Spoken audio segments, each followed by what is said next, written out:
of Truth. Thank you for being here. Of course, man. Thanks for having us. Thank you.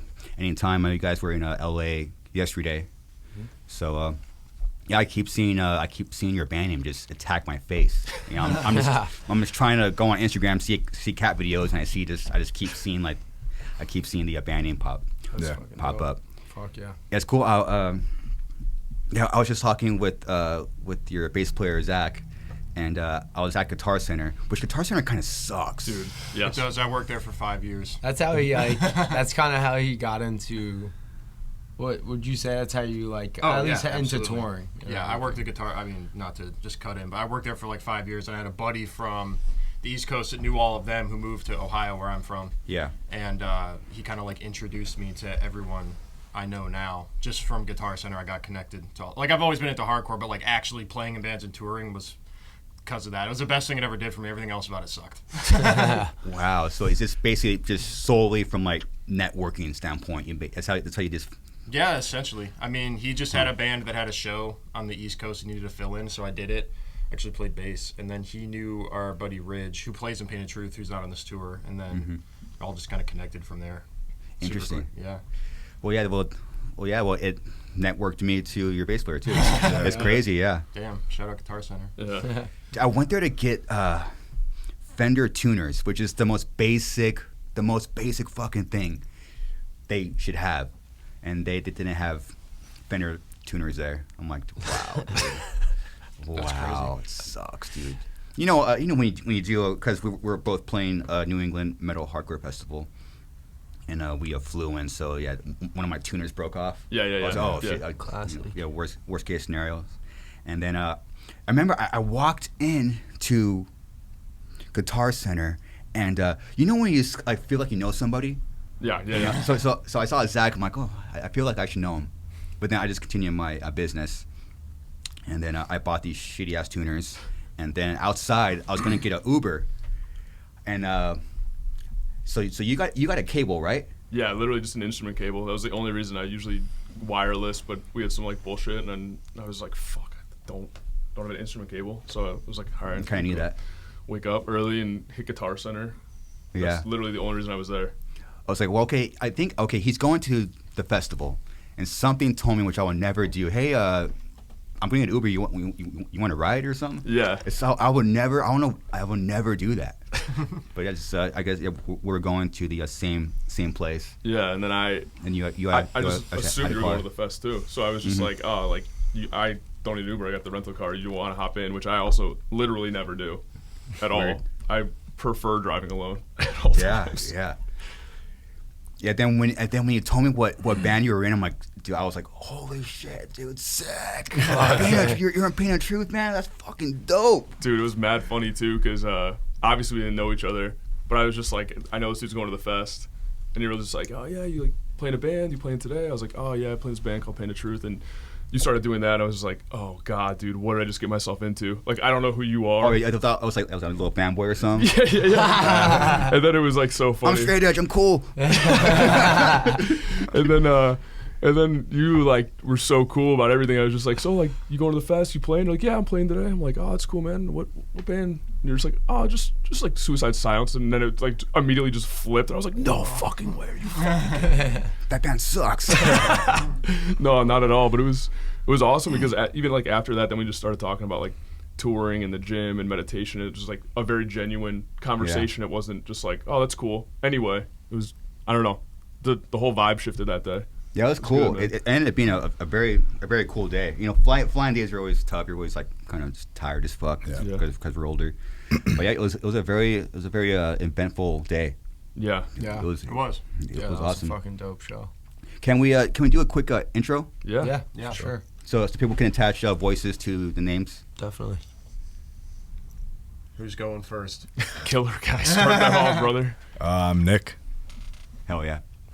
What's up? I'm Michael. I sing in the band. Appreciate that. Yo, I'm also Nik. I play drums. Appreciate that. I'm Zach. I play bass. Nice. Dude, I try so hard to not talk about meditation and yoga. Yeah, it's a punishing topic, I try not to be that guy, but I love that shit, man. Yeah. I love that shit. So when I meet someone that starts talking about it, I'm like, oh shit, I can finally talk about it, and not feel like a weirdo. Yeah, it always just feels like it's like some like high level like bullshit that someone's trying to hold over you. Like, oh, dude, I meditate and I'm just like holier than thou, and I'm just like, brother, if I can sit alone for like 10 minutes and just clear my head, that's all I'm doing. It feels so good. Okay, for those of you listening and watching, imagine being me. I'm talking to someone in pain and truth, and we're talking meditation and yoga. That's what makes the shit heavy. Yeah, bro. I mean, it's like cool. I haven't talked about that shit in years because, like you said, it's like not a topic I want to like just like, you guys like do this thing. Yeah. But it was like cool. It was it works for both of us. Yeah, dude. It's definitely saved my career. Oh shit. Yeah, totally. Yeah, just keeping a straight mind, which we were just talking about earlier. Straight mind, and I'm 38, so keeping your body healthy. Yep. You know, keeping the muscles around the spine healthy. You know, trying. It's a challenge, man. Yeah, it is. It's a daily thing. Any of you guys do mess with any of that stuff? Yeah, I do like daily stretches. I have like a 45-minute routine. 45-minute of what? Yeah, it's just all for. I have like neck and back injuries, so I have like a whole like back, neck, like my hips and legs that I stretch out. What happened? So, I don't know, honestly. You don't know? Could be you flying off your motorcycle. I've crashed my motorcycle twice. So, Twice? Yeah. So I think it might be that. Yeah, it's probably that. Dude, you're lucky to be alive, man. Yeah, I know. The second one wasn't that bad, but the first one was very close, and it was like I'm very lucky that I made it out of it.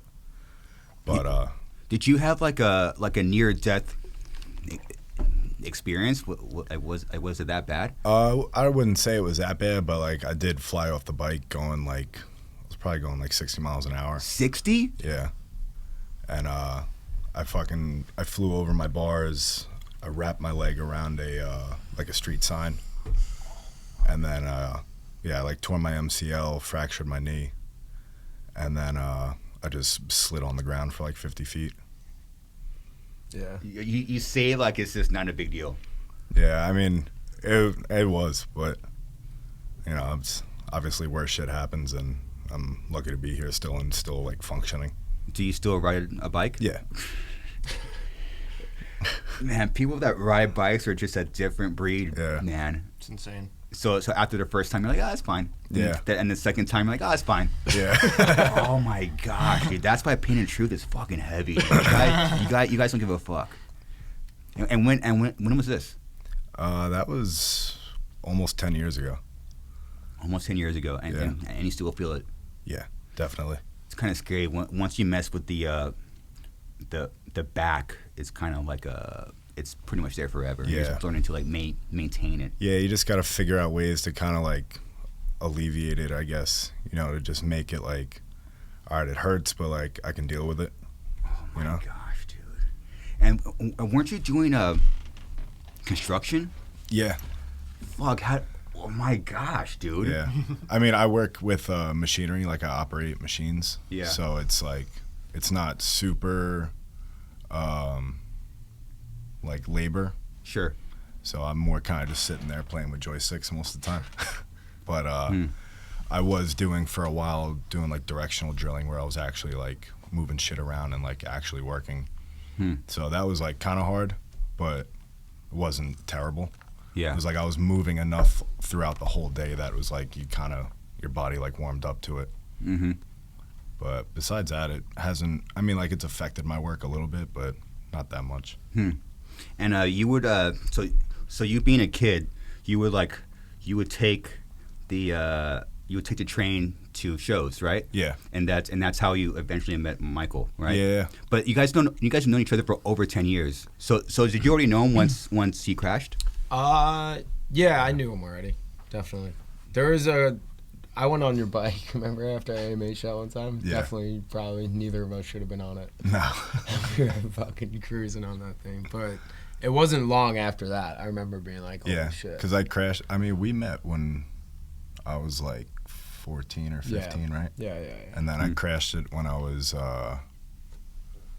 I think I was 18 or 19. Oh my gosh, you're so lucky, man. Yeah. Yeah, I mean, we were kind of both going to like shows at the same time because we both had older brothers in it. Mm-hmm. But he was going to more like beatdown shows. Mm. And I remember the first time that he walked into AMH, and I don't know, I can't remember what show it was, but it was just like more of like a straight up hardcore show. I was like, who the fuck is this guy? He had like- fucking tracksuit. He had like the Bang the tracksuit on. No, he had the tracksuit on and like just fresh ass fit. And he just started fucking everybody up. And but he was younger and like he wasn't as big as he is now, but he had crazy style, and I was like, who the fuck is this kid? So he stuck out like a sore thumb like right away. I was like, that dude's fucking awesome. Then we started playing shows together. We were both in bands.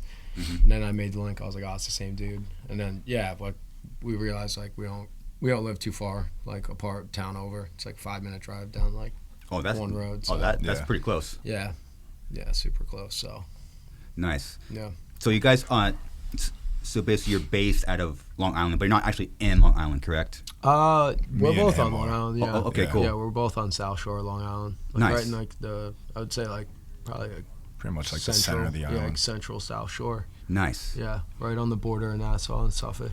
So you guys both have this in common. You guys both have older brothers Yeah. that got you into hardcore. Yeah. I wouldn't even say hardcore, just kind of like music and shit. Okay. My brothers were into my brother Danny was more into like Ramones and Sick. like punk, like CBGB's like type shit, like that whole era. Yeah. My brother Chris was more like Long Island head, like Taking Back Sunday and Sound Majority. Yeah. And, like that kind of shit. Yeah.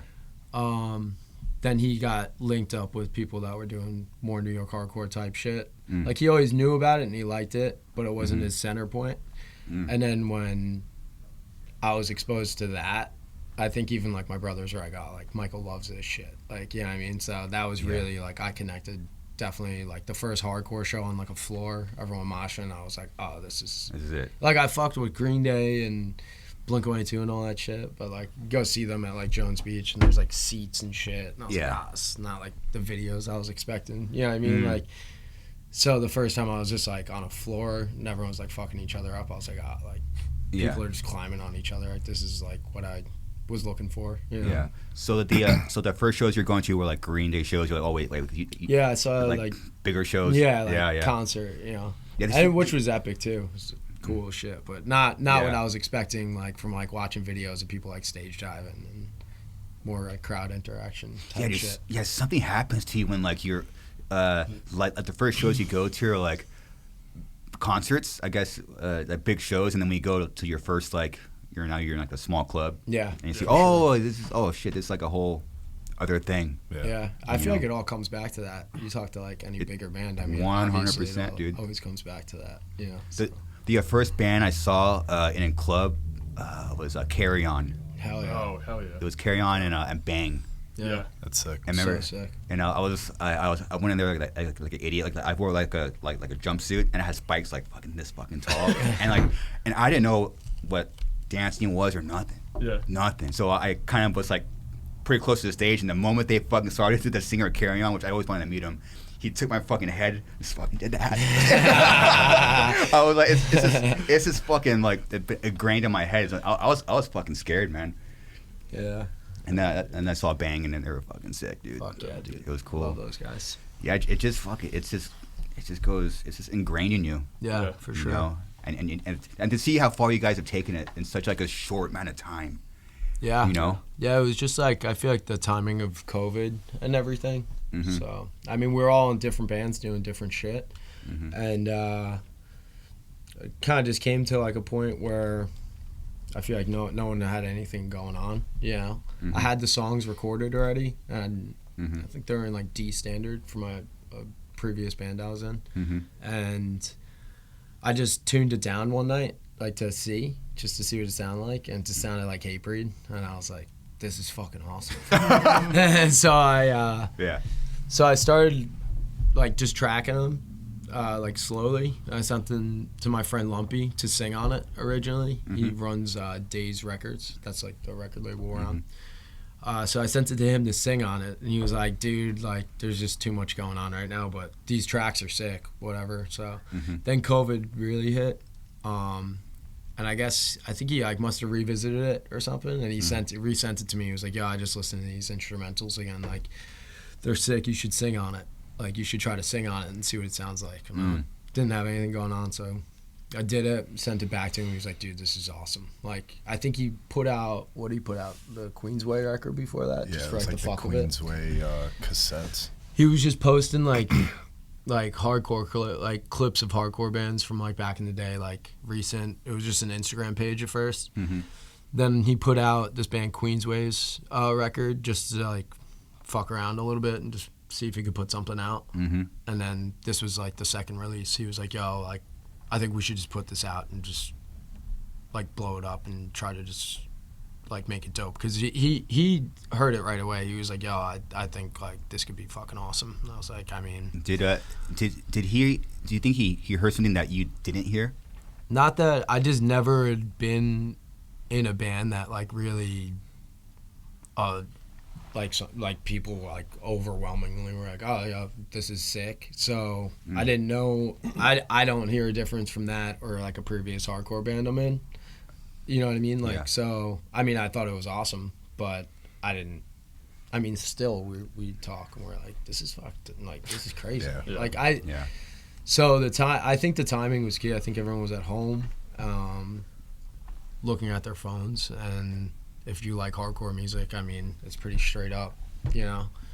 But yeah, if it wasn't for Lumpy, he was the one that really like pushed it and was like, yo, like, you guys should like put this out on vinyl, put it out properly, like proper release, like merch with it, all that bullshit. And so we did. And like, I feel like that helped too, you know? Yeah. And it gave kids and us something to look forward to when the shit was over, you know, when the COVID shit was over, So was it during the recording of the EP that you brought in Nik? So Wait, did you come in like halfway or like? None of them knew each other, really, except for just like a hi at a show. You know what I mean? Yeah. Even like, yeah. So I knew Nik. Always wanted to be in a band with him. Obviously, he's talking about operating heavy machinery, so he's obviously busy. I knew like he wouldn't be able to tour, but obviously that wasn't the intentions of the band. It was kind of just like a fun thing, like project just for COVID. like jam. We always wanted to be in a band. We were always playing shows together. We always wanted to just like have something down, just to like look back on and be like, oh, that's sick. We were in a band, you know. So I asked him to come through to do backup vocals. I think the first song I put on was "Pain of Truth," and he was just like, yeah, he just like he hit me up because like he was telling me, he was like, yo, I'm like doing these songs, whatever. It's like, I want you to play guitar, like all this stuff. I was like, all right. So the studio is right by our house too. So he was like, I'm doing vocals, like just come by and do like backup stuff. I was like, all right. So I still hadn't heard anything yet, so I had no idea what I was walking into. Oh wow. And then I just sat down and he played the song through, and I was like, this is fucking insane. Like, really? This is like exactly what I want to be playing right now. yeah. Dang. So But he told me, he was like, I'm not gonna be able to tour and shit. I was like, I mean, I have no idea like what. I was like, I would love to tour. It definitely was the initial like startup of me writing them. I was like, yo, I just want to be able to tour and not have anybody else say like, hey, this isn't happening anymore. I wanted to be like, yo, like, I just wanted to keep moving no matter what. You know what I mean? Fill-ins, like whatever it is to like whatever it takes to like get it to fucking catch, you know? So I don't know. I feel like I just always wanted to be in a band with him. I would watch him fucking rip sets all the time on bass, and I only saw him playing bass. He wasn't like a guitar player that would like jump over to bass just for the fuck of it, for fun, just to like fill in. You know? I was like, I want like a bass player. You want an actual bass player like and in a hardcore band. Yes, Yeah. yeah. Not just someone who just like wants to fuck around and jump in. So I hit him up. There was a different drummer at the time. He helped me record it. He couldn't really tour or anything. So I had already met Nik Man. We played together in a band called Life's Question. Epic drummer. So he started filling in. that was like super organic too, like the way that came about. Yeah. But yeah, like the first show, none of us, like I knew Zach, I knew Killa, I knew Ridge, the other guitar player, I knew the drummer at the time, but realistically, like they all just met like a couple hours before. Like if you watch the video of our first set at AMH, like they just met. Like they didn't know it. Like they all learned. Yeah, they learned the songs separately. Yeah. We met up. We played through them. I was like, yo, it sounds epic. We went to the venue and played the show. Like, Oh wow. So but at the same, and they're all everyone. Trust there. Everyone. I would say that everyone's personalities are different in the band, but they click. Like I watched them all click like in front of my eyes. I was like, yo, this is fucking awesome right now. You Music know? does that to people, man. Yeah, and then we ripped a tour like right after the first show. So then like we really meshed well. Like. So I almost think that's like what works. People are like, "Oh, are you guys like all like best friends?" And I'm like, sounds mad corny, but I feel like it's like more like a family. Like we're all so different, but it just works. You know, it's like not like we all have the exact same interests. We like the exact same music. We like the exact same things, but it's all different. And I think that, honestly, that's like why it works. It's like balanced out. yeah, Yeah. I agree. Man, imagine if it didn't click. yeah, for sure. Man. No, for sure. we're very lucky, man. We all get along extremely well. Yeah. We have an amazing dynamic, I feel like. And Yeah. If one of us isn't here, it just feels off. Yeah, The it's whole just- vibe shifts a little bit in like one direction or the other. It's just Wow. off, man. Yeah. So just by the connection of the music, you guys just became a family. Yeah. Yeah. Sure. You guys like skip the friend part. Honestly, yeah, I never really thought about that, but I think that's true because it's still like I could call these dudes anytime, like day or night, pick up the phone, but it was never like, Except Mike. Mike doesn't. yeah, answer. Mike's phone doesn't work for us. It's weird. I like when my phone dies. I Yeah. don't think people are supposed to be able to fucking be that accessible to you at all times. But I don't think we're designed to be like that. Well, no, Like, but that's why we have cell phones. I know, but You just like carrying it like I low key a love dead what. phone. Yes, I low key love. I don't think guys. I don't think Mike has had his own phone charger this whole tour. I don't have a He phone. uses mine every morning. He wakes me up and taps me on the shoulder while I'm still waking up. He's like, "Can I use your phone charger?" It's like a small game in my head, just like surviving without a phone charger. See how long I could go. Yeah, it's like you're connected, but you're not at the same time. It's not even that deep, bro. I just don't. Yeah, I wish it was that deep. I really wish there was a reason behind the insanity. Yeah, it's this fucking fuels the band, dude.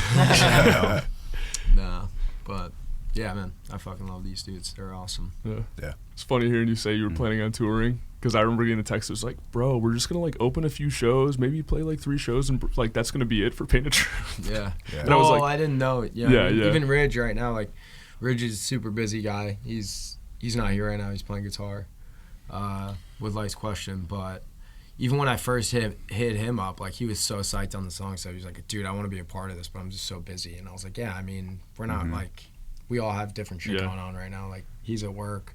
He was in a band. I was in another band. So like that wasn't the intention, was to like run it full not at course, all. I guess. I mean, like, I guess in the back of my head, like, if it worked, I wanted to, you know? But I didn't Yeah. want to, like, get hopes up or nothing Yeah. like that. I just wanted to fucking play a couple cool shows with, like, cool people. And it just ended up fucking being dope. Yeah, that's one thing I heard about your band, where you have this batch of songs on the EP. Like there was no expectation, there was no preconceived nothing. Yeah. And then you guys were brought together, and then it just connected. Yeah. You know, Absolutely, yeah. So now you're just kind of figuring it out in like real time still. Yeah, You know? for real. We always say, like, I mean, we have people in our ear, like, you know, I think you could do this or this or this. And, like, we're always, like, it sounds cliche, but it's always been, like, day-by-day process. Like, from the day we put it out. Like, Yeah, we never get our hopes up. Like, we have plans, obviously, you know, like, and goals, but we don't, like, necessarily get our hopes up for anything until, like, it's in front of us and happening, you know? Yeah. And think that keeps it like exciting too, and like fun. We don't expect anything. Yeah, and it's like it makes it funner, you know. Because it's just that's a short span of time. Like 2020 to the first record was 2023.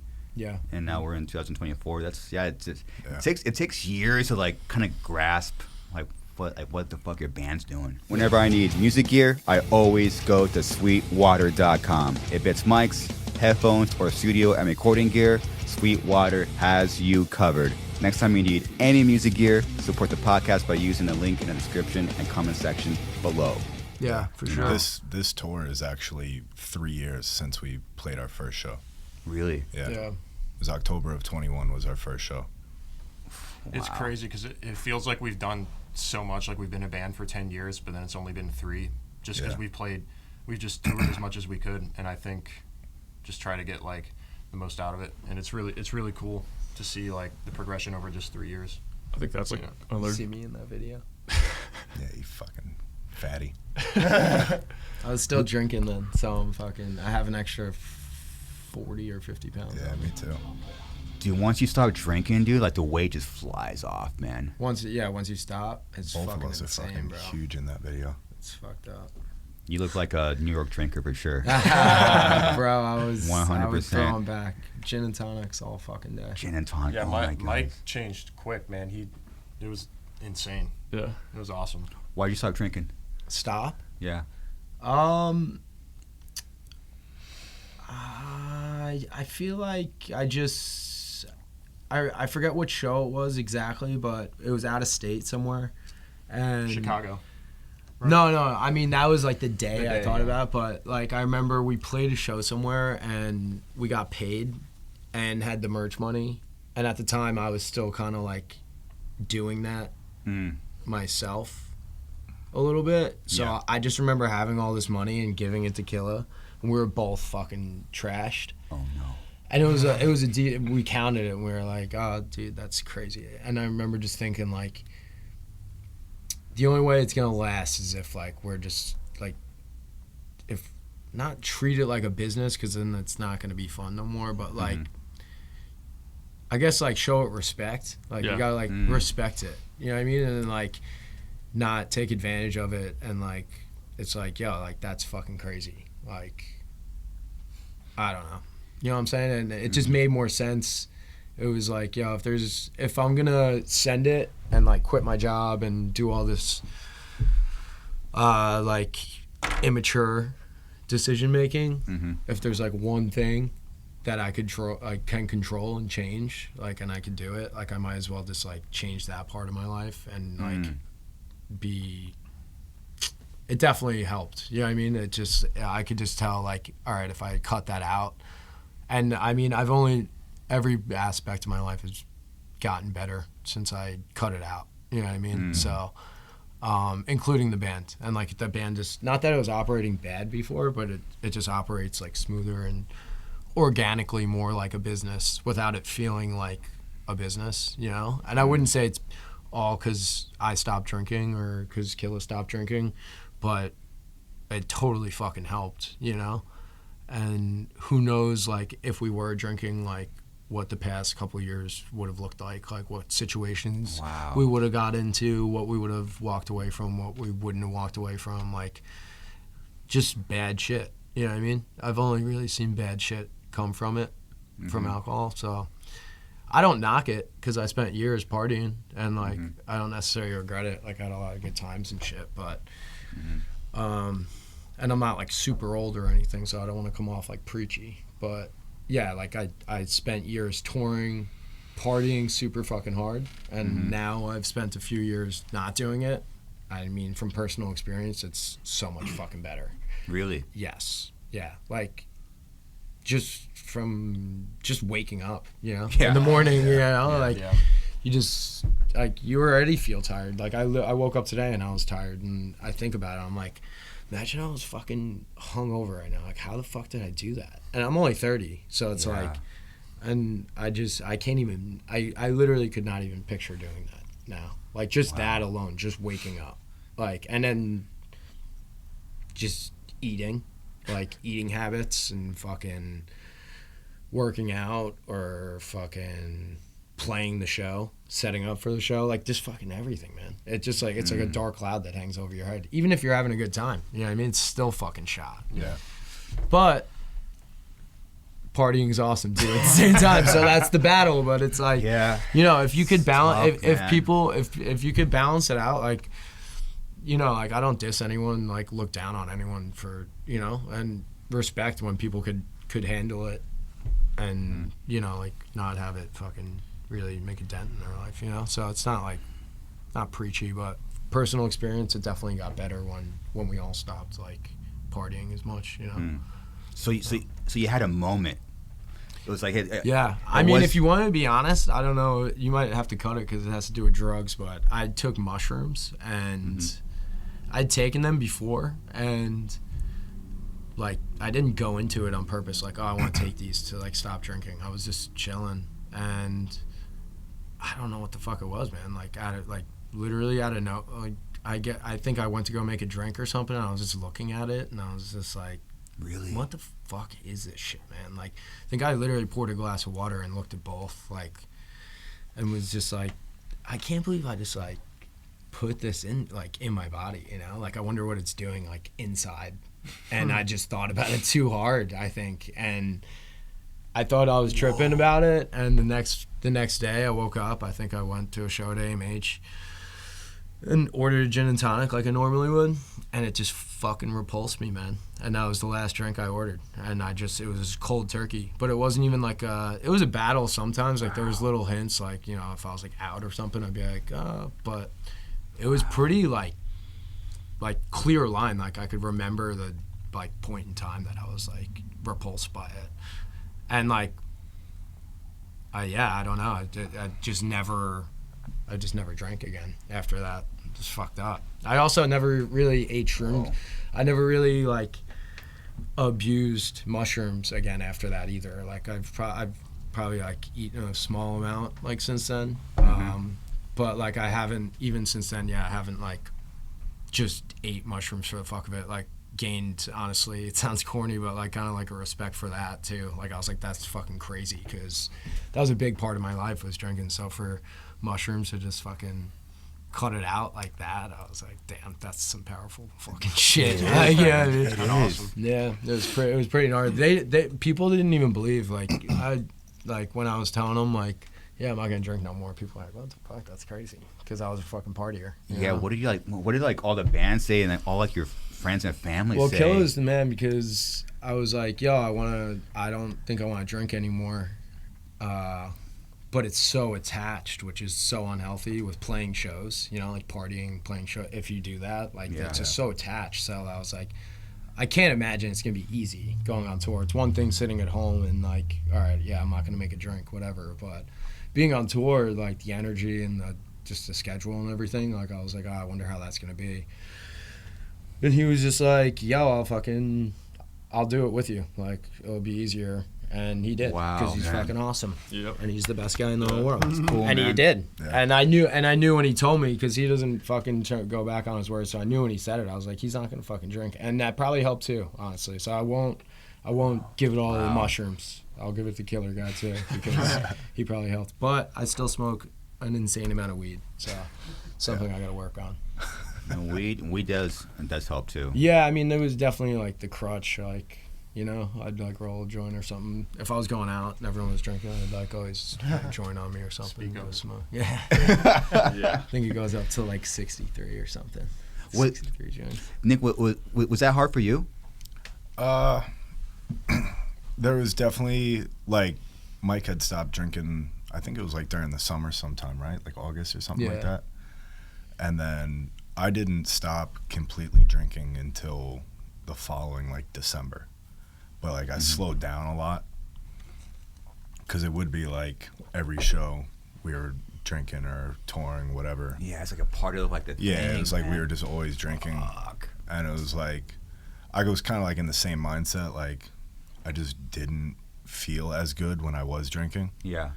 And then same thing with like waking up in the morning and like trying to just like still do touring, like, but having like hangovers or whatever. Yeah, it sucks. So I slowed down a lot, like when he had stopped, and then it was like got to the point where I was just having like one drink like once a month. I think we were like leaving for something. Yeah, the last I time. had the conversation with you. Like, yeah, it's probably gonna be shitty, honest. Yeah, like I think you're like, oh, how you doing with it? And I was like, I'm fine. I don't want to drink, but I'm at home, so it's like a different atmosphere, a different setting. Yeah.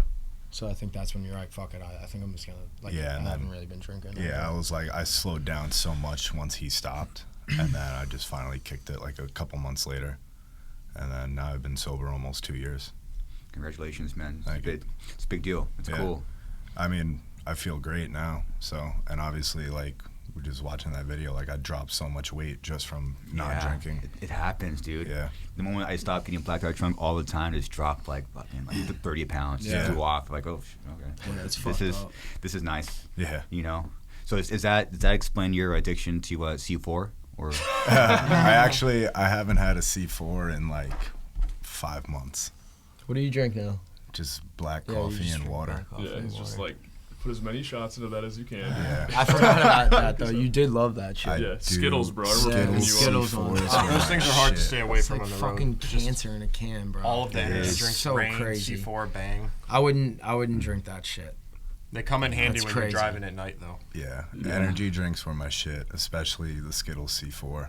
And it was like, especially like when I was working a lot too. Yeah. Like, you know, my work day starts at like 5:30, 6 o'clock in the morning. Yeah, there it is. Yep. Yeah. Oh, it looks so good. Superhuman performance. Yeah, it looks good for you. It's like a vitamin. Carnosine I know. What's- beta-alanine, that just sounds terrible for you. I know. I'd watch him walk out of gas stations with like 3 of those, and I'm just like, it's crazy. Yeah. Yeah, what's in that thing, dude? Ugh. Mostly just like vegetables and shit. Yeah, right. Yeah, it's a lot of There's some stuff in there. vegetables and fruit and I see the word organic caffeine stuff. connected to something else, whatever that word is with the A. Huh. What does that say? Caffeine. Anhydrous? Something crazy. That's awesome. I don't know.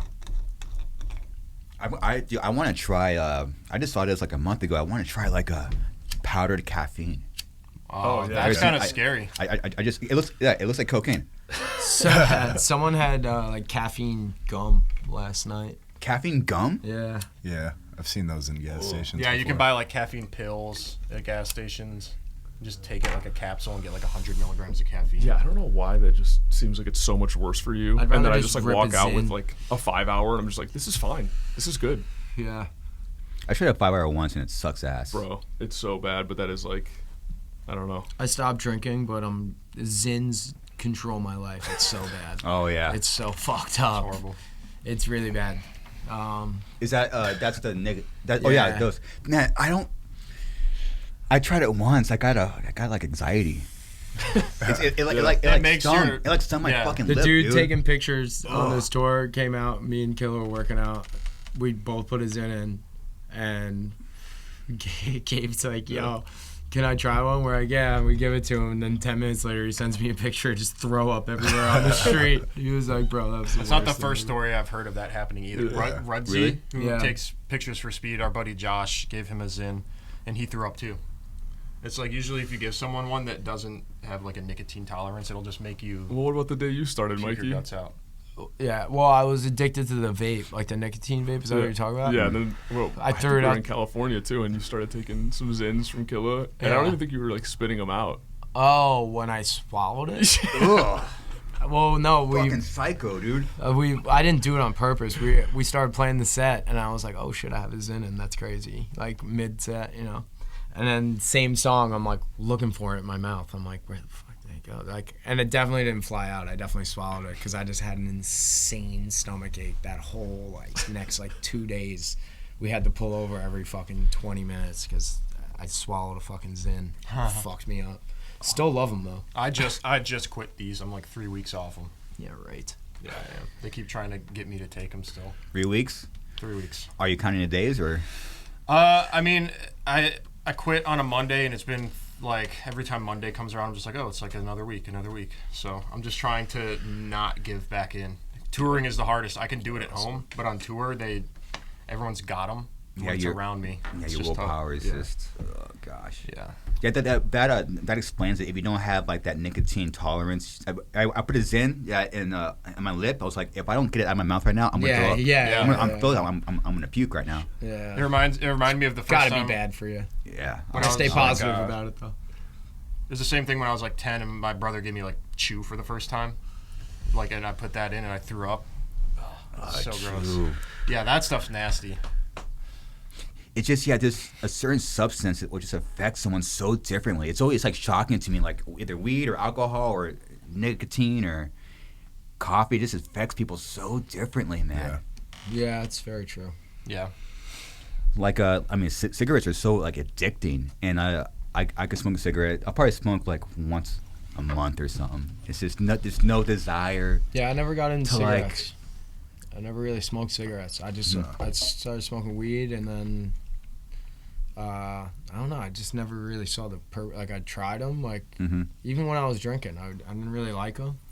But for some reason, when I stopped drinking, I started vaping, and that shit is so stupid, man. But I was so on it. Like it had me locked in.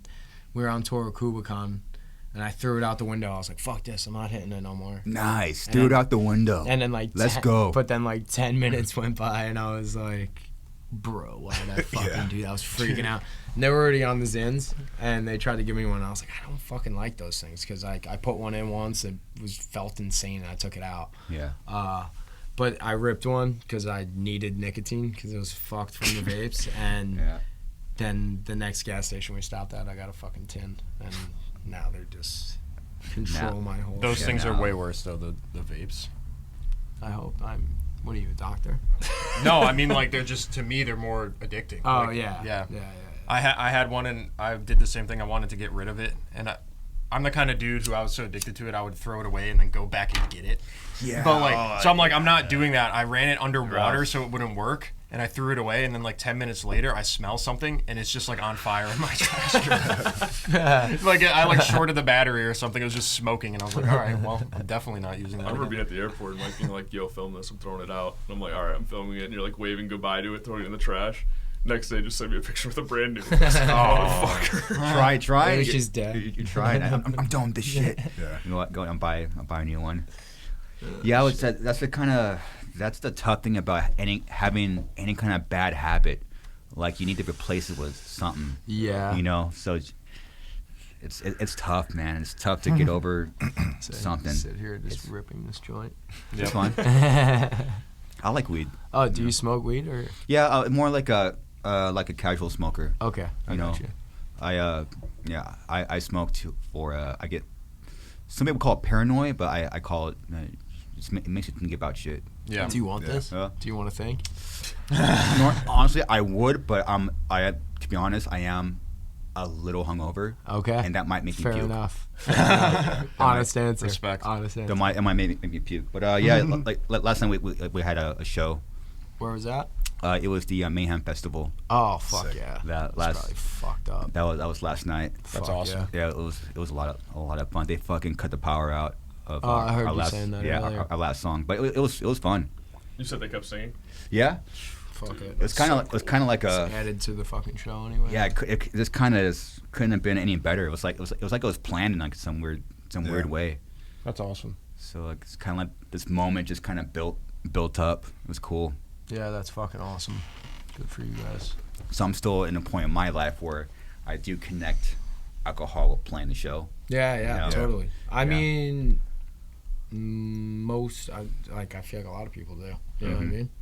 And it makes a lot of fucking sense because playing fucked. I was just saying outside, like, people will ask me, like, how do you smoke so much weed and then go play, like, a crazy show like that? That sounds crazy to me. Yeah. See, like, but for me, even, like, with drinking, too, it kind of did the same thing. Like, sometimes if it's probably not healthy either. It's the same shit as drinking and playing the show. So I'm on the same shit with smoking weed still. But sometimes, like, if I don't smoke, I'll think ahead, like mid-verse or whatever, and I'm like, oh, what are those lyrics? And I know them. I know I fucking know them because I sing them every fucking night. Yeah. But if I'm not stoned, I think about it too hard sometimes, and I'll be like, wait, what's the next verse? I know I changed like 2 words here, blah, blah. And it's like, why am I having this fucking conversation in my head right now? I should just be saying, like, as opposed to if I just go on stage just blitted, I'll just fucking, it just flows out easier, you know? Crazy. And like, I don't even fucking think twice about what's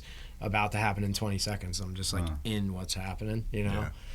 As opposed, and you said before, like, it affects people differently. I know some people will smoke weed and just be like, I'm going in the corner and crouching down and staying here. Yeah. But, yeah, I don't know. I smoke weed because I just like smoking weed, but I'm sure there's something there. Like, what? I don't know. Like, definitely makes me feel better.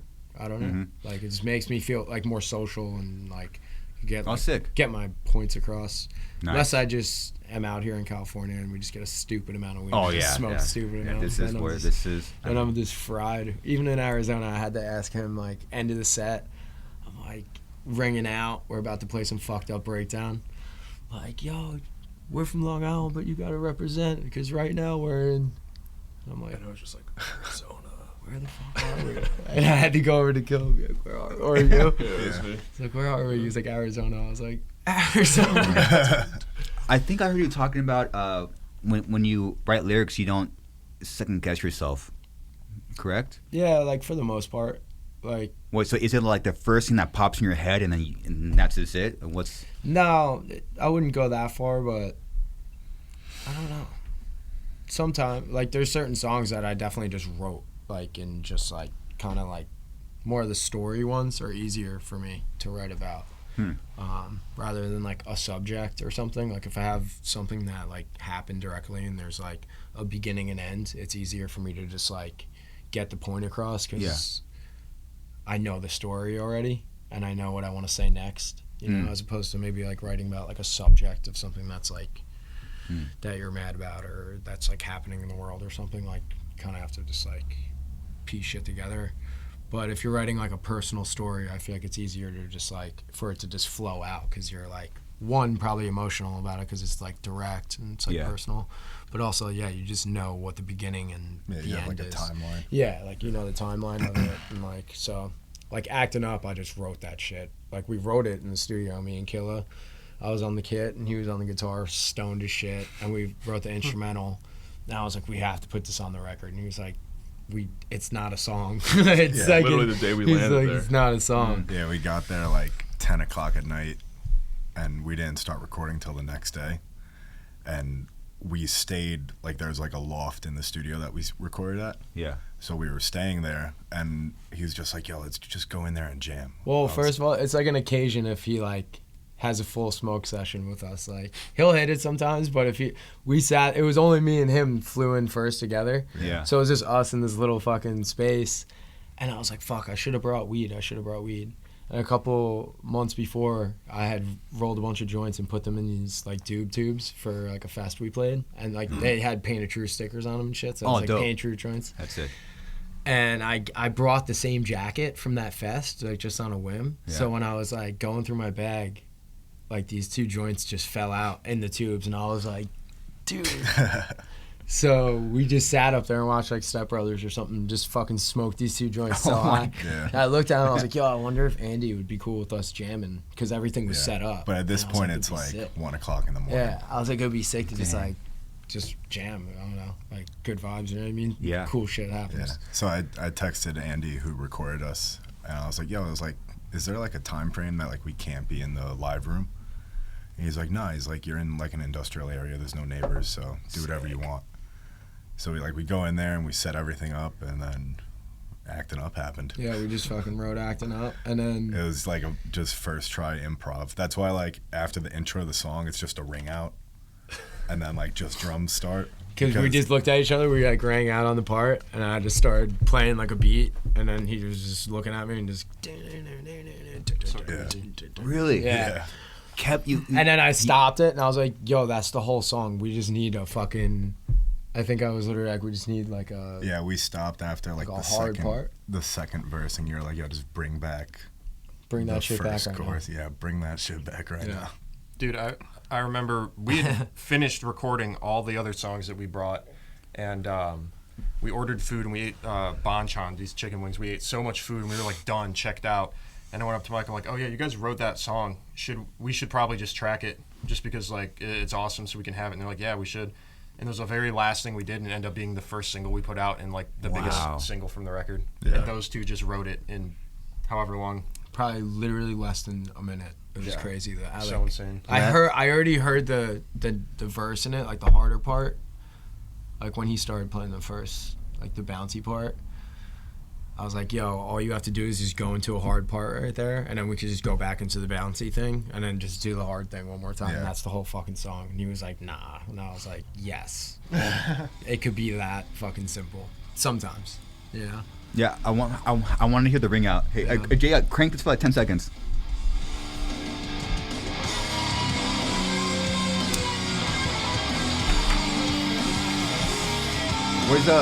Where's the ring out? It's right here. Okay, it's right after this intro.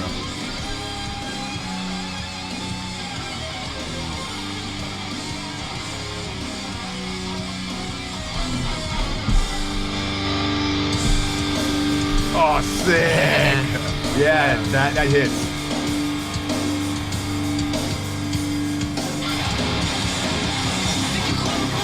Nice.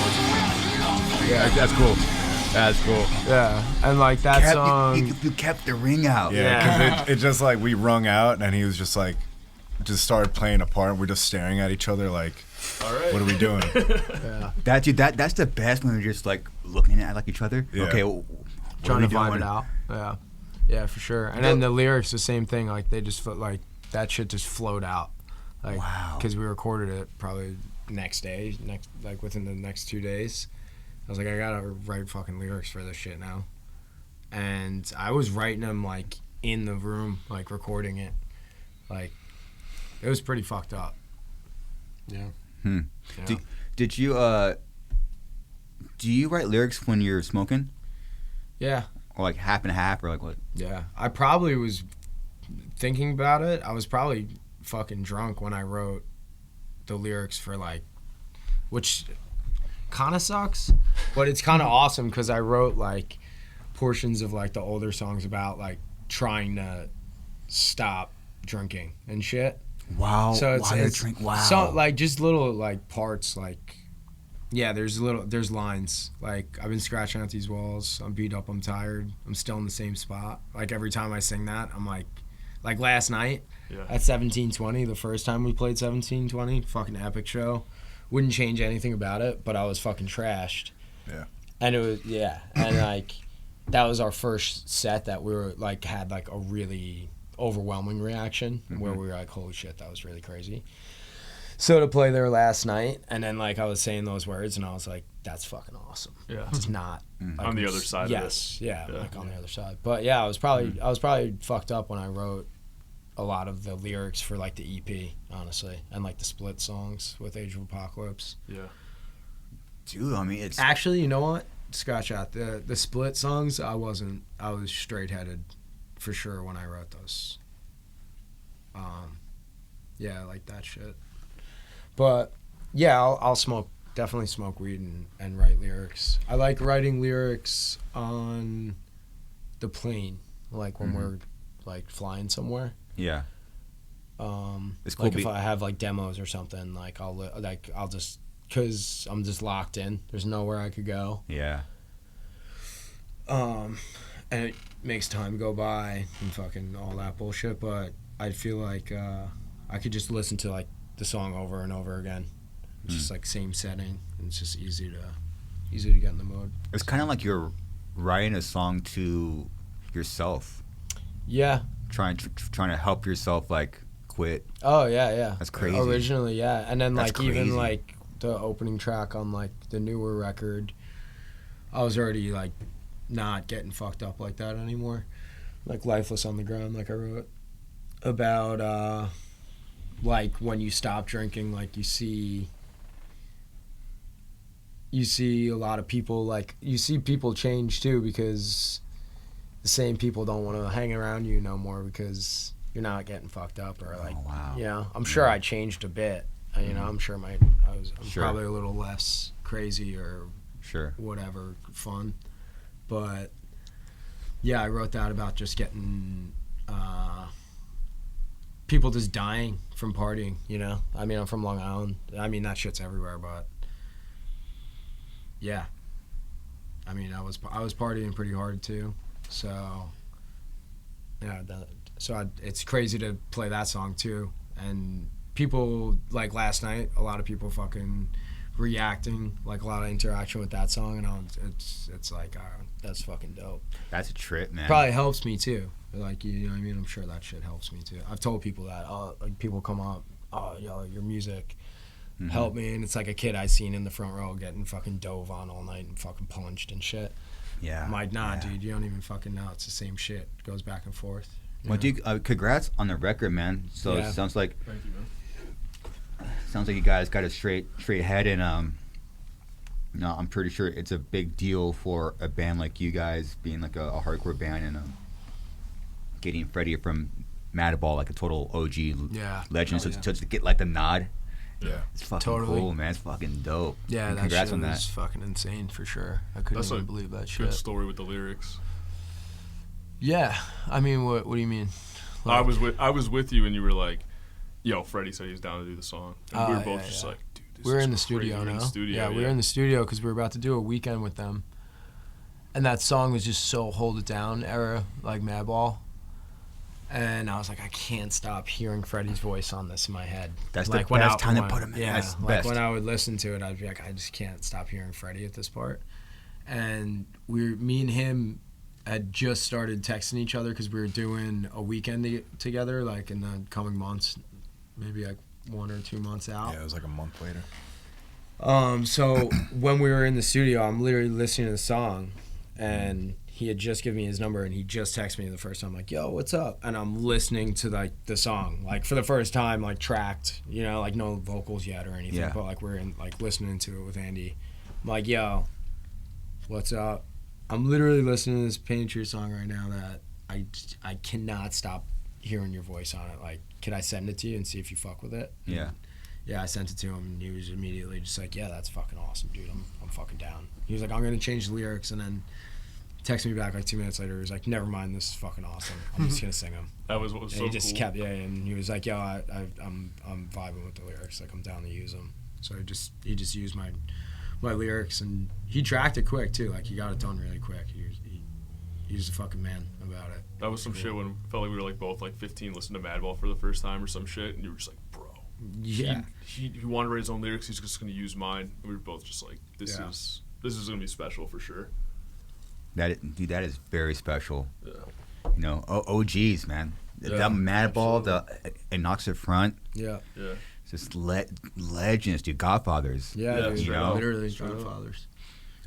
When you meet people like that, you just realize you're like a different breed of human. Yeah, And totally, bro. bands from like the '90s, and I can imagine like how it was like the New York hardcore scene. Like those guys like lived it. Yeah, I they mean, they lived it. yeah, people ask us sometimes, like, especially when we're out of the country, like, oh, it's so crazy you guys are like from New York, and they're like, why do you think it's like it's different though? Like, it's not the same. And it's like, yeah, obviously. I mean, like, I don't even know if there's a band, a New York hardcore band that has been born and raised in the street, like In New York City. Yeah. Yeah. I can't even think of a current band that, Yeah, there's like no like actual bands from the like a boroughs younger anymore. band. I'm not talking about the old guys. I'm talking about like younger bands. Like, I think the reason why those bands are all so fucking awesome is because, like you just said, like they were growing up, and like the culture of it was what it like. Yeah, it's raw. what kids want it to be. You know what I mean? Yeah. Like, but they wouldn't be able to fucking take it like the way those dudes. No, you know they what were I mean? doing it No. how they wanted to do it, and there wasn't like, there was no money, there was no fans, it was all just your friends, Yeah. and they just like literally built it to what it can be today. I mean, And they touring- still do it. I Yeah, just they watched a still video do it, of man. fucking Madball in like Bulgaria, and then I'd go to the next thing, and it was like AF and fucking Yeah. somewhere in Europe. Insane show. It was I like, just think that's about that fucking shit like awesome. no cell phones, no internet, maps, Mm-hmm. calling, like just being like, okay, we have this show here, and then Yeah. just driving there and just hoping it's happening. Yeah. Like that's Yeah. it's crazy. Yeah, it's cool. What's really cool about the hardcore scene coming back, I like seeing the bands that have been doing it, like OGs getting like, it's crazy how long it takes for bands to truly get that like OG status. You know? Yeah. So you know, so it's really cool to see people like, you know, still talking about those, you know, like Madball, Biohazard. Biohazard's so fucking sick. AF, you know. We just played with them like a couple of weeks back, and that was crazy. Amazing set list, just like perfect. Mikey and I were on stage. I guess we were all on stage, but it was just like, Yeah, it was really cool to watch. yeah. Yeah, they were holding it down for sure. Yeah. It was fucking awesome. Yeah, it's fucking massive in Europe, dude. Why is it so massive in Europe? They just fucking love that shit over there. What I don't is know. it? I don't know, man. I really don't know. It's awesome though. Respect to Yeah. Europe for that. I mean, I know that's like that's important for all those guys. They deserve it too. You know. They do, man. They've been doing it when there was like Cro-Mags. They've been doing it when there was no scene. That's Yeah. fucking Yeah. dope, man. Just doing things that you want to do. Killing time. Yeah. And I'm born and raised in California, so man, I can only imagine like being born in New York Yeah. City. Dude. I mean, it was still cool for how- us. I'm not saying it wasn't cool growing up in our era too. Like we got to go see all of them, and they would come out to Long Island and play. But yeah, it's fucking awesome. And I could not believe that he was 87. down to fucking be a part of the record. You know? Biohazard formed in Brooklyn, New York City, 1987. Man, when you hit the 80s, dude. Yeah. Fuck, crazy. dude, that is real shit, dude. Still watch that Dynamo video like probably once a week, especially on tour. Yeah. Literally, if I'm like anyone that I personally talked to that was in a band in the 90s, it's a different person. Oh, yeah, it's a man. different person. Yeah. I can't even like compare the eras. It's just like this. How do you say it? It's just like a looseness to them, like no less of a filter Yeah. when they speak to you. Yeah, definitely. There's like a freeness to it, you know. Any band from like name the genre. It's This like, video's fucking awesome. Dude. Is this it? It's the This is best it, one, bro. bro. All right, This crank is it, Jay. like this is like the Bible right Dude, here, that for ass, me at that least. ass, yeah. It's an epic Madball video from this, and then an epic Machine Head video too. Everyone from Machine Head's wearing Cro-Mags windbreakers. Oh, yeah. So fucking sick. Yup. Bounce, motherfuckers, bounce. So fucking sick. Nice. He's awesome. Still spinning, bro. Spinning Still, last yeah. weekend, bro. Still. Yeah. Cigarette in his mouth, spinning the other weekend. So much energy, fucking bro. cool. What year was this? I want to say 95. 94 or 95. 94, 95, yeah, something like that. I mean, yeah, this is just the blueprint. Yeah, it was really fucking sick. Yup. Do your thing, bro. It's great to see him back together. It's yeah, cool. yeah, Yeah. Very fucking sick. I saw him in Milwaukee. It was Oh, yeah? it was pretty sick. Yeah, dude. It was Just very three dudes holding it down on stage with fucking guitars, just running around being crazy. Yeah. So fucking cool, dude. It's And dope. for 30 years later Yes, to still yeah, be doing like, it with they're the all same like- energy. Oh, a little bit older now and still just fucking running around being crazy. It got me so hyped. That, oh, go ahead, bro. That was 30 years ago, huh? Yeah. Oh, I keep forgetting we're in 2024. The fuck is that? I don't even know where we are right now, bro. Sometimes, yeah. Sometimes. Well, right now you are currently in Santa Ana. Yeah. You know. Damn, bro. Jesus Christ. It was so funny because Danny, the Biohazard's drummer, filled in for Madball when he did that weekend, and we were in like the little like green room in his kill, and I were both just like, bro, it's Danny, and he just like stops. What he's doing, he looks up, he's like, "What's up, guys?" We're just like, "Oh shit, what's up, bro?" Oh, what's up, dude? Some like fangirl shit, but for real, he's knows me. a legend, man, for real. Epic drummer. Oh my god, man. Sick, man. Yeah, bro. Well, yeah, dude, also congrats on the tour.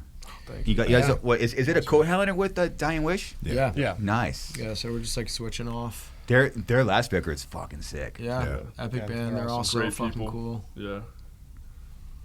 Yeah, it's been going really well. Yeah, we're like four shows in, I want to say. Yeah, this is like the end of the first week. Yeah. So we're hitting pretty much everywhere. We're going all the way back to the East Coast. Yeah, ended in Brooklyn. Started in Texas. So we're Yeah. kind of like making our way around. Yeah. Sick. Yeah. Yeah, it's been sick though.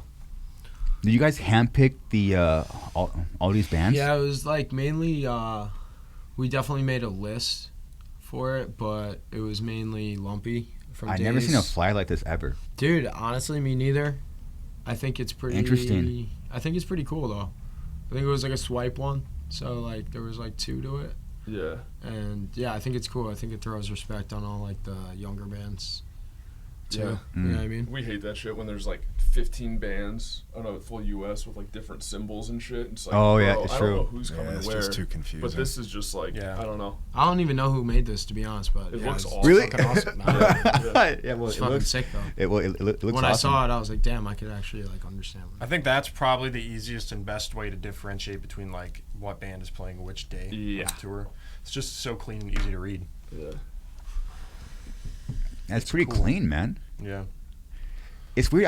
Why don't more bands do this? It's They probably will. This is the new blueprint right here. all it takes is someone doing it once, and then it'll just catch on. Yeah. Either a style or something. Yeah, Yeah. that's pretty sick. Yeah, I don't like the simple thing. Yeah. It's like Yeah. it's like It just Confusing, clutters up weird. a flyer and It's it's like- hard to read. it's like an arrow up or something. Or like a fuck. Yeah. Yeah, it's like an asterisk and then a pound sign. Yeah. It's like, Nick, you were in a deathcore band, right? I was. My first band was a deathcore band. First band. That's Yeah. awesome, man. Yeah. What was It's the name? like when I first met him, that's like Yeah. the type of shit he was. It was called Contagion. Nice. Yeah, it was bad. Yeah. Shit. That's awesome, man. Yeah, it was fun though. That was like how I got into playing shows. I was in that band for like, I think like 3 or 4 years. Mm. So I joined it when I was like 13. 13. Yeah. That's dope.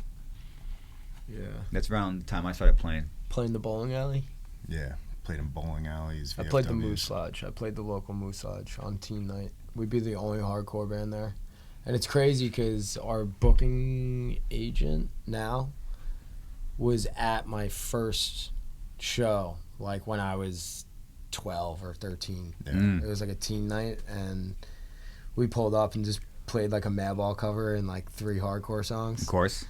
And it was all these kids from like my school, and then just like looking out into the crowd, I could see her, and I was just like a bunch of kids, and then the level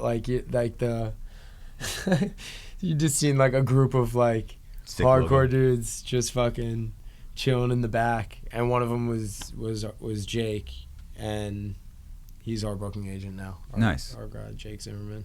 Nice. He was just at this fucking. Is this it? I think Nah. you scrubbed this off the internet. Yeah, on I purpose, think didn't it's. you? I think it's all gone off the internet. Yeah. Thankfully. Yeah. Oh no, it's different. Yeah, that's a different band. Yeah, you're just holding your breath over there. Were you Yeah. were you talking about your Stand Your Ground just now, or? No, yeah, I was. Oh, I was. That's crazy. You singing when you were like 12 No, years I was old. playing guitar. Oh, playing guitar. Yeah, I was playing guitar. Yeah. I mean, I think that's also like why we appreciate this shit so much is because we've been doing this forever for nothing, you know, like just because we love it, not for money, not for like, yo, we're gonna do this, then we're gonna do this. Mhm. So then when this started, we're all like a little bit older, and I remember thinking this is the last thing I'm ever gonna do, and then I'm gonna be done because I was like 30, sleeping on floors, you know. Yeah. If you're lucky, maybe you all sleep in like a Motel 6 and somebody gets a bed and you're on the floor, but Mhm. it's like every single thing that happens, there's never been like an expectation. So it's just like, oh, cool, we got asked to do this fast. Oh, cool, we got asked to do this tour. But we also all know how fast this shit can go away and just be over tomorrow, you know? So You never know, man. we're all thinking, I think are all in the same mindset with that shit too. Yeah, absolutely. You have a problem, man. You know what my problem is? I don't have any Zins. I had to ask Killer for. Oh my god. You're starting to see the dynamic. my- here. that's my problem. I'm seeing what's happening right now. Okay, cool. Killer Guy's the guy who holds it down for all of us. Killer. I heard you guys talking about this. Is anyone like trying to get in your guys' head? Like anyone trying to like? because usually when like you start up and coming, you know, you get like this kind of outsider thing, kind of. Like in terms of what though? I mean, maybe could be business, could be money, could be like ego shit. yeah. I mean, I was saying before. You guys are so sick. Yeah, like people like definitely have gotten in our ear, and like, dude, we're on Days still. It's like the most, like that's like at the roots of like hardcore. Like that's like the biggest hardcore label you could be on right now. And, like we've been approached by bigger labels with like higher numbers for like stuff. But it's like they're And, not like, gonna take care of us the like, way Lumpy does. We went out for the dinner and had the nice conversation and everything, but it's more money, you know. Not to like, but Lumpy's the fucking man, and like we're still a hardcore band. You know what I mean? And we do want to make moves, like we're making, but I'd rather make the moves like I'd rather just play cool shows and like different types of shows rather than like sign a fucking crazy record deal or something with like people I don't know. You know what I mean? Yeah. But I am down to grow and do different shit. I just, if there's like a part of it that I like, I think Days is fucking awesome. Like the idea of it is awesome. I wanted him to like keep growing with us because we kind of been growing together the whole time. There wouldn't be Painted Truth without Days. Yeah, so. Definitely not. Yeah. Yeah, well, sometimes the offer with the most money is actually not the right decision. Yeah, I mean, especially when you start reading it. But also, I think if the right thing did come along and it made sense and everything, I think Days, Lumpy specifically, would be the first one out of our team to be like, yo, you should fucking do that. Yeah. He would never like. It's a pure guy. Yeah, like exactly. I know for a fact that he wouldn't be like, oh shit, that makes sense, but I'm scared to lose him. Like I know he would be like, yeah, that's like the right thing. You guys should do that. That's gonna be insane. You know what I mean? Yeah. Even down like booking agent, manager, Days. It's all people we've known for years. All of our homies, you know, and we kind of did that on purpose. It wasn't just like, oh, this guy wants us. He's huge. Let's do that. It was just like, we know this dude. No, it was literally part of the conversation when I first sat them down and they didn't know each other. I was like, yo, if it works, I want to tour. So, like, I'm going to have to, like, you know, like the right fill-ins or whatever. No booking agents unless it's Jake Zimmerman. Yep. And no one managing unless it's Gold Theory. Unless it's Gold Theory, which is James Vitalo, that I've known since I was a kid, and like we got approached by all different types of people for people to handle that type of shit. But I mean, I don't know. The stars just aligned. That literally, like, you know, I got a call from Jake, and then eventually, like months later, I got a call from Gold Theory. So it was like kind of just like came together. Yeah, I think the ego side too. He fucking works hard, man. He does, man. It's crazy. He's filling in he's playing guitar for us right now. Yeah. He's You'll literally tonight, bro. He's literally filling in for us on guitar. He's the best. He's man. a fucking character. That's bro. awesome, man. And Funniest I've known him since he was at my first show that I ever played or ever went to. Like he's always just been there. Shout out. Yeah, man. He's the fucking man. What do you guys got coming up? I don't know if you guys want to talk about it or not, but you guys don't have to. Yeah, I mean, nothing like anything we have coming up isn't announced, but it's all like good shit. We're going to new music, tours, and we got the Europe. We're going to Europe with High Viz right after this tour. Nice. For like 3 weeks. Yeah, that'd be sick. And then we have 2 more tours next year that are just not announced yet. Yeah. Yeah, we're finally in the position of where we're like booking, like we kind of know what we're doing pretty far ahead, and it's just like I think it's a good feeling to just have that and be like, yo, here's what we're doing, and be excited about it. We all just get really excited over the course of the next like 3-4 months to do these tours. Recording a little something in the winter time, you know. Yeah. No word on when that's like coming out, but A little something. Something, bro. Yeah, that'd be fucking dope. Yeah. Fueled by nicotine and C4s. Essentially, yeah. Well, cool. Anything that I might have missed or you guys want went out there about your band? I don't know. I mean, We're just happy to be doing this, man. I Yeah, love straight up. these guys. These are my brothers. I was And, just like, gonna say, yeah. I was thinking about all the people that like came out to like the Arizona show the other day. Like, I'm just psyched on seeing kids like fuck with hardcore music the way they're fucking with it. Cause again, I'm not like super old or anything, so like, but at least when I was a kid, it wasn't what it is now. I mean, Yeah. I know kids from my high school are gonna be freaking out when they see me on the podcast with you, because everybody, like everyone in my school, like, and rightfully so, you guys are like, like Warped Tour, all that shit. But I just felt, I don't know, maybe I was just younger and saw it different, but I feel like hardcore wasn't fully in that yet. Like, I feel like it wasn't as meshed, and I think it's awesome that like people that fuck with like crazy metalcore music or fucking with hardcore music and vice versa. Now, like, this tour in general, Dying Wish and Pain Truth together, like it's Perfect. Yeah. seamless too. It's not really like It's awesome. like so I think it's just cool that kids are just coming to all types of different shows. That's dope. And maybe it's because my brother Chris liked Taking Back Sunday, and my brother Danny liked Ramones, and then my best friend David liked Killswitch Engage. Maybe that's why I think like that, because I just got it from all different areas. Yeah. But I think it's fucking awesome. You know what I mean? It's great, man. Yeah. So just keep going to shows, I guess. Bring your friends to shows. Yeah, start bands and You shit. never That's know. what's cool, man. You never know which friend's gonna like it. Like, I brought kids to shows that I was like, oh, this guy skates and like he's gonna love it, and thought it was crazy. People were just acting stupid. Yeah. Then I brought someone that I wouldn't expect it to really click with it, and they still fucking do it for the rest of their lives. So just That's what's cool doing this like full US is like going to we play somewhere, and then a couple years later the same kids are there and they're like, bro, I just started a band, like we're doing this is our next show, and just like seeing that in that time frame, I think that's awesome. I also just like, I think it's important to say like we're still just like hardcore dudes that we all check each other, and we're like, if like crazy shit like this is happening, if this ever becomes like feels like normal to us, then it's like we've lost it, bro. Like, if there's ever a point where we're like, nah, we don't want to play the 200 cap venue on the floor, like Fuck that. I'd rather play a room the size of this. dead ass, every yeah. day. we just did it the other night. Yeah, it's like, this is.